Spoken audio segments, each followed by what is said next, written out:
Muy, muy buenas noches, señores estudiantes. En esta semana vamos a hablar sobre la unidad 3 y la unidad 4. Son las últimas del trimestre.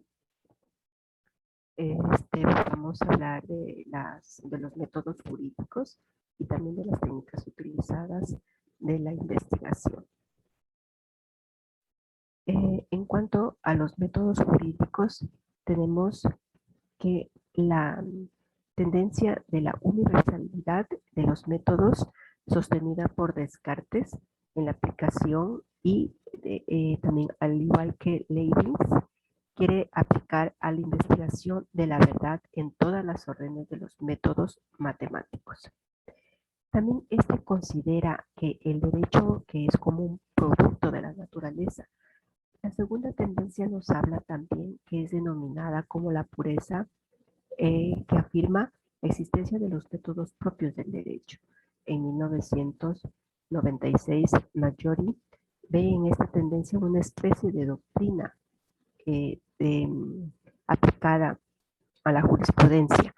Al respecto también dice que el derecho para el jurista es el derecho que tiene un contenido, un campo de acción, un procedimiento lógico propio que no tiene nada que ver con la filosofía, la política, la sociología y la economía.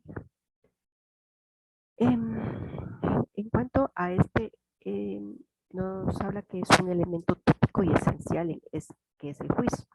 Esto implica también que es una decisión concreta sobre un hecho y la aplicación también de una norma concreta. El juicio es de sustancia de la actividad jurídica, ya sea el juez, el investigador o del legislador. Por esto es que el soporte técnico, teórico cognitivo del método jurídico es el de comenzar por afirmar que el derecho es ciencia y es técnica o arte. Como objeto de ciencia tiene métodos científicos y como objeto de arte tiene como procedimientos técnicos, como todo adecuados. El objeto de la ciencia del derecho es el conocimiento de las normas del derecho vigente en su verdadera significado y alcance.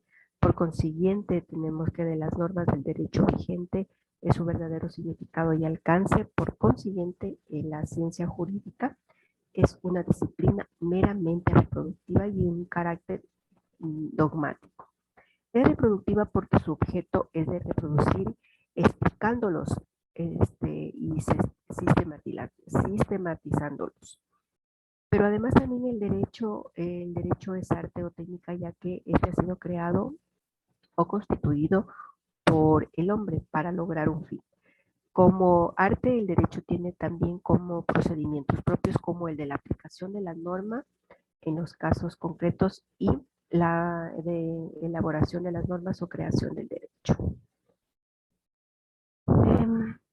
Tenemos los métodos jurídicos. Estos son los métodos de interpretación de la ley, los métodos de aplicación de las normas y los métodos de creación de las normas. El, como primer punto tenemos los métodos de interpretación de la ley. La importancia que tiene la interpretación de la ley nos dice Carlos Lozano al considerarlo como la materia que constituye la base misma de los estudios jurídicos, como es el interpretar una norma jurídica, también el de esclarecer un sentido y precisamente aquel sentido que, que es decisivo para la vida jurídica. Por tanto, también para la resolución jurídica. Pero el objeto principal de la interpretación lo forman las leyes. Es el abogado que procede en busca del auténtico significado de, de, de, de formar los textos y y de atribuirlos un contenido sobre su naturaleza y finalidades, donde procura investigar y argumentar también de acuerdo al objetivo. Las clases de interpretación tenemos Las clases de interpretación tenemos la interpretación auténtica o con autoridad, la interpretación jurisprudencial y la interpretación doctrinal o privada. En la interpretación auténtica o con autoridad, a esta interpretación se la llama auténtica porque procede de su autor. Es conocedor fiel de su espíritu y de lo que se propone. Debemos advertir que la interpretación hecha por el legislador no lo faculta para anular las sentencias ejecutoriadas antes de la expedición de la ley interpretativa. La interpretación jurisprudencial, esta interpretación es la que hacen los encargados de aplicar la ley, que son los jueces y tribunales de justicia y ciertos funcionarios de carácter administrativo. La interpretación judicial no obliga de manera general, ya que el juez interpreta para aplicar la ley en un caso dado y singular. La interpretación doctrinal o privada, esta clase de interpretación es la que realizada por los juristas que comentan las leyes. Las escuelas que estudian derecho y que son las exegética, la libre de investigación científica, teológica o finalista y la escuela de la interpretación objetiva. En la escuela exegética tenemos el culto al texto de la ley, el predominio de la voluntad del legislador, el estatismo del derecho, donde el método exegético es la interpretación gramatical o literal, la interpretación lógica y sistemática y la apelación a los antecedentes de la ley. Otra escuela también tenemos es la escuela de la libre investigación científica, donde sus postulados son las fuentes reales, las aspiraciones del medio social, datos y enseñanzas de la naturaleza del hombre. También tenemos el elemento racional que regula las reglas del derecho. Esta distingue entre ciencia, técnica y método del derecho. También la evolución del derecho positivo. En los métodos tenemos la parte de la ley, la costumbre y la elaboración de las normas requeridas. Otra escuela es la escuela teológica o finalista, donde sus postulados es la norma como expresión de voluntad, el mandato, el del legislador, que descansa en juicios de valor. La contraposición típica de sus intereses, donde el método es el tener en cuenta el final social y la comprensión de los valores de la sociedad. En la escuela de la interpretación objetiva tenemos que los postulados es las leyes autónoma e independiente, donde el contenido de la ley es eminente a ella. El criterio de la interpretación es descubrir los preceptos del derecho. Segunda división es el método de integración del derecho. Tenemos las lagunas de la ley, donde el juez no puede dejar de fallar a pretexto de silencio, oscuridad o insuficiencia de la ley, porque incurre con responsabilidad por degeneración de justicia, donde surge entonces la necesidad de llenar la laguna. Para la escuela de la exegética no existen, como ya vimos, lagunas porque verificaba la total plenitud de la ley escrita, donde Valencia Sea, que fue un jurista catedrático del derecho civil colombiano en el siglo XX, a través de sus obras a la enseñanza universitaria, modificó los paradigmas tradicionales del derecho civil, donde existen 4 tendencias actualmente sobre el procedimiento que debe emplearse para colmar los vacíos de la ley. Estas 4 tendencias es la laguna de ley que debe llenarse por medio del procedimiento analógico, las lagunas de la ley que deben llenarse creando libremente el derecho, las lagunas de la ley deben llenarse acudiendo en primer lugar a la analogía. Otros sostienen que para llenar las lagunas de la ley debe acudirse a la analogía y a la aplicación de los principios o reglas generales del derecho. La costumbre. La costumbre en la regla jurídica nacida de aquellas prácticas uniformes, públicas y reiteradas de la sociedad, donde existen sin intención del legislador, la costumbre para que considere como norma jurídica debe llenar todas las exigencias. Para que la costumbre no sea contraria a la ley directa ni indirecta, Cualquiera que sea la naturaleza, esta puede ser imperativa, taxativa o dispositiva. En la pluralidad de las prácticas, la uniformidad de las prácticas, está en la pluralidad de la práctica, que este elemento consiste en que las prácticas o hechos, costumbres, sean reiteradas, repetidas por un largo espacio de tiempo, en donde la uniformidad a la que las prácticas o hechos constitutivos de la costumbre. Esto quiere decir que las prácticas deben realizarse por parte de los individuos que constituyen un cierto grupo del mismo modo. O sea, en la publicidad de las prácticas que constituye está la costumbre que deben ser públicas. Esto para que sean conocidas suficientemente por las personas que forman parte del grupo social. En la generalidad de las prácticas, esta consigue que este tipo en el que las prácticas sean realizadas por todos los miembros del grupo social en donde se vaya a aplicar la costumbre en determinado caso. La analogía, esta vuelta es un procedimiento en virtud del cual se atribuye a un caso imperativo donde las consecuencias jurídicas que la ley produce a otro semejante, es decir, que presenta ciertos elementos comunes con el primer cierta identidad parcial. Las reglas generales del derecho, el intérprete está obligado a buscar una regla general de derecho cuando para un caso concreto no encuentre solución en el derecho escrito, ni en la costumbre, ni pueda resolver por analogía propia. El tercer método jurídico es los métodos de creación legislativa del derecho. Desde el papel que tiene el legislador a la creación de la ley, los factores que dan origen al derecho y la técnica de redacción de normas, en el sentido estricto es que una de las formas que reviste el derecho es el saber manifestarse. El papel del legislador en la creación de la ley es el de la elaboración de la ley, donde hay dos escuelas que definen la del derecho natural y la histórica.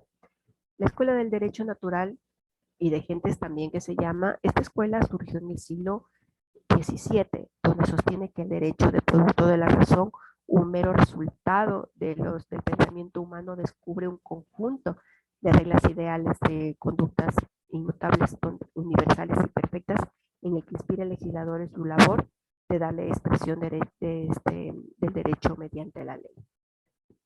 Donde el jurista Hugo Grotius,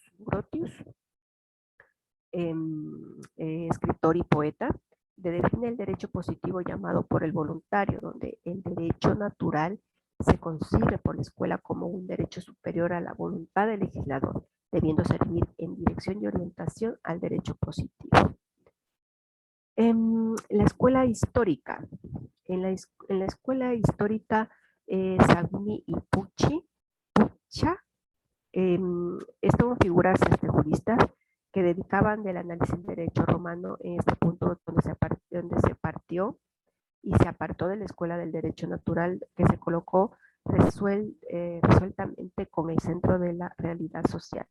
Es un estadio donde más avanzado, donde el derecho progresa por medio de la técnica. Es decir, que por la obra científica de los juristas, quienes donde sus tradiciones nacionales, el elemento generador del derecho era la voluntad de un legislador, sino la conciencia popular del espíritu del pueblo. En la última unidad 4 vamos a hablar sobre las técnicas utilizadas de la investigación. Las técnicas utilizadas de la investigación, tenemos que es la observación, la entrevista, la encuesta, el test, la lectura científica, el fichaje y la redacción. La técnica, primeramente, es el actuar con destreza, con experiencia y con reglas que condicionan o facilitan la obra del artista. Vale decir también que es la obra, la creación intelectual. La diferencia entre técnica y método tenemos que el método lo hemos concebido como un conjunto de procedimientos coordinados que tienen por fin alcanzar la verdad. O como un complejo de reglas al cual debe atenerse la mente en sus propios cognitivos. Tanto la técnica como el método son conjuntos de procedimientos para obtener un resultado determinado. Primero son externos según mentales. Estas son los tipos de técnicas. Primero vamos a hablar sobre la observación. La observación es la base de toda investigación, en especial de los investigadores sociales. Si no observamos nuestro entorno y los problemas o características que de él se desprenden, mal podríamos encontrar la necesidad de cuestionarios y de investigar. Por eso, siempre estamos observando. Primero, observar. La segunda técnica es la entrevista. La entrevista es una de las técnicas de investigación más utilizada, ya que se la emplea tanto para investigaciones cualitativas como para cuantitativas, por cuanto nos permite acceder al criterio de expertos o de las personas directamente involucradas con el tema de estudio. La encuesta. Las preguntas siempre deben versar sobre el tema de la investigación y deben aportar para demostrar los objetivos planteados y para contrastar la hipótesis. Las entrevistas y las encuestas son las que más se utilizan. El test. Por su estructura es similar a la encuesta, pero esta es una técnica que conlleva mayor rigor en su aplicación y es por ello que se lo utiliza en ciertas ciencias, sobre todo en aquellas que tienen que ver con los estudios conductuales relativo a la conducta. Esta técnica es más utilizada por el área de psicología. La lectura científica. Si partimos del hecho de que el conocimiento lo encontramos en textos, artículos, documentos en sí, es entonces necesario saber efectuar una correcta lectura de los mismos. Es por eso que una de las técnicas de investigación es la lectura científica. El fichaje tiene por objeto, en primer lugar, obtener una información completa acerca de la bibliografía existente sobre el tema de investigación y, en segundo lugar, extraer de esa bibliografía todos los datos indispensables que deban recogerse y acumularse para el cabal conocimiento y la adecuada resolución del problema que se trata de resolver. Anteriormente, pues el fichaje se lo utilizaba como las fichas mnemotécnicas, las fichas bibliográficas, y estas, dependiendo del libro o del contexto que iba a exponer, se lo adecuaba de acuerdo a los artículos y libros. La técnica de la redacción. El estilo científico, tenemos 5 puntos, que es la pureza del lenguaje, que consiste en uso siempre a la gramática normativa, la propiedad de los términos, con el pensamiento que se ha adquirido, se ha requerido y ha querido expresarse. La precisión consiste también en dirigirse en la médula del asunto desde el principio. La concisión consiste también en considerar el pensamiento en el menor número posible de palabras. La simplicidad consiste, es decir, en las cosas naturalmente, sin términos rebuscados, sin atuendos retóricos ni complicaciones artificiales. Las citas. En la redacción de todo documento y mucho más en un informe de una tesis, se debe cuidar de respetar los derechos de terceros. Esto es el respetar los criterios y opiniones de otras personas y reconocer su autoría. En nuestro código de ingenios es el que nos habla sobre el código, los reglamentos y las directrices que debemos nosotros al momento de la propiedad intelectual. Las citas son reproducciones textuales o no de lo que otro ha dicho o escrito, y debe señalar correctamente la bibliografía mediante las normas APA, que es un método muy importante para proteger los derechos de terceras personas. Eso es todo. Muy buenas noches y les deseo mucha suerte en su evaluación del primer trimestre. Muchos éxitos. Tengan linda noche.